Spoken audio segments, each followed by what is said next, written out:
বিনা নার্সারিতে সুলভ মূল্য গাছ পাওয়া যায়।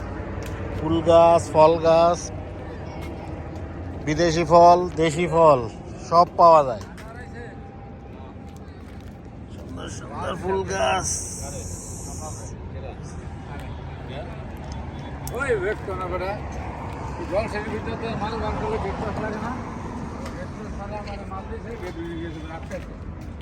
আমার তো কয় নাই অমুক মেজুরের কি অমুক ইয়ে তাহলে নাম বললেছে আমার ফোন ধরে অনয় বাইক তো খালি সারা নাই আলামা দিতে খালি